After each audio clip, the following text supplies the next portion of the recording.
সিলেটের তাজপুর গ্রামের শফিক মিয়া প্রবাসে কিছু অর্থ সঞ্চয় করে নিজ গ্রামে ফিরে এসে সবজি ক্ষেত করেছেন। বছর ঘুরতেই অতিবৃষ্টি ও বন্যার কারণে লোকসান গুনতে হচ্ছে তাকে। জীর্ণ পাতার মতো মুড়িয়ে গেছে তার স্বপ্ন। মৌসুমি ফসল বিক্রি করতে না পেরে চিন্তা করছেন এই সবজি ব্যবসা ছেড়ে স্থানান্তরিত হওয়ার। অনেক টাকা পয়সা খরচ করিয়া লাস্টে দেখা যায় আমরা খেতে গিয়া অনেক লস চাই, বুঝছেন। বর্তকি দিতে হয় নিজের গাইড থেকে, বুঝছেন। তখন গিয়া এই অবস্থায় আমরা কেমনে ক্ষেত কামার করি আর কেমনে চলি। শফিক মিয়ার মতো হাজারো স্থানীয় বাজারের সবজি ব্যবসায়ীদের ব্যবসা এখন তাসের ঘর। অতিবৃষ্টি আর অকাল বন্যা কৃষকদের জন্য হয়ে দাঁড়িয়েছে কপালে দুশ্চিন্তার ভাঁজ। এবার টানা ৩ দফার বন্যায় সিলেট বিভাগে কৃষি খাতেই ৩১,০০০ হেক্টর জমিতে কৃষিপণ্য নষ্ট হয়েছে, যার পরিমাণ ৬০০ কোটিরও বেশি। জীবিকা নির্বাহের শেষ সম্বলটুকু হারিয়েছেন ২ লাখেরও বেশি কৃষক।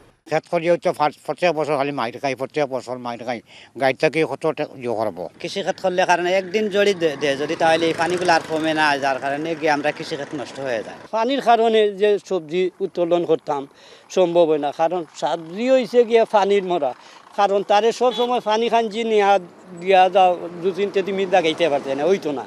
সিলেটের প্রধান পাইকারি আড়ত সোবহানীঘাট। বন্যার আগে বাজারের চিত্রের সাথে বর্তমান বাজার মুদ্রার এপিটোপিট। নেই আগের মতো ভিড়ে ব্যস্ততা। যেখানে সবজি নিয়ে পার্শ্ববর্তী জেলা ও দূরদূরান্ত থেকে কয়েকশো ট্রাক প্রবেশ করত, সেখানে ট্রাকের আনাগোনা খুবই কম। গ্রামীণ বাজার হতে আসা খুচরা ভ্রাম্যমাণ ক্রেতার সংখ্যা হাতে গোনা।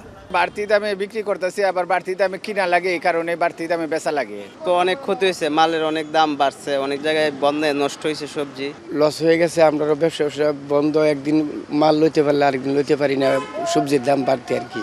সিলেট জেলায় চাহিদার তুলনায় সবজির উৎপাদন কম।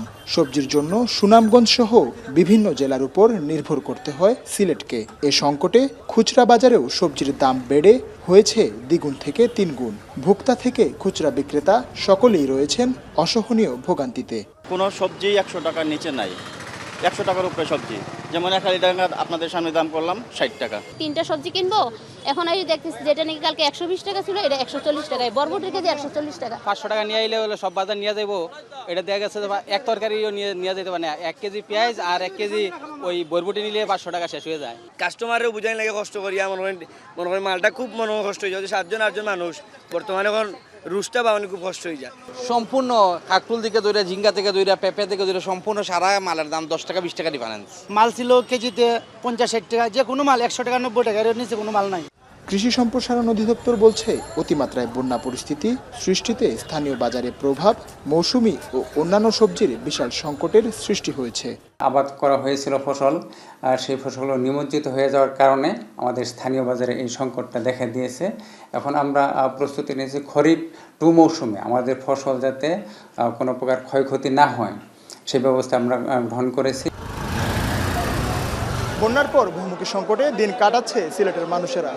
তাতে আবার নতুন করে যোগ হয়েছে তীব্র সবজি সংকট। চাহিদা অনুযায়ী মিলছে না সবজির যোগানও। এই উচ্চ মূল্যস্ফীতির বাজারে দিশেহারা হয়ে পড়েন মধ্যবিত্ত থেকে নিম্নবিত্তরা। সকলের দাবি, পুরো বাজার ব্যবস্থায় জোরালো মনিটরিং এবং কৃষি পণ্যের মূল্য নিয়ন্ত্রণে কর্তৃপক্ষের সময়োপযোগী ব্যবস্থা গ্রহণের। রাকিবুল রাফি, এখন সিলেট।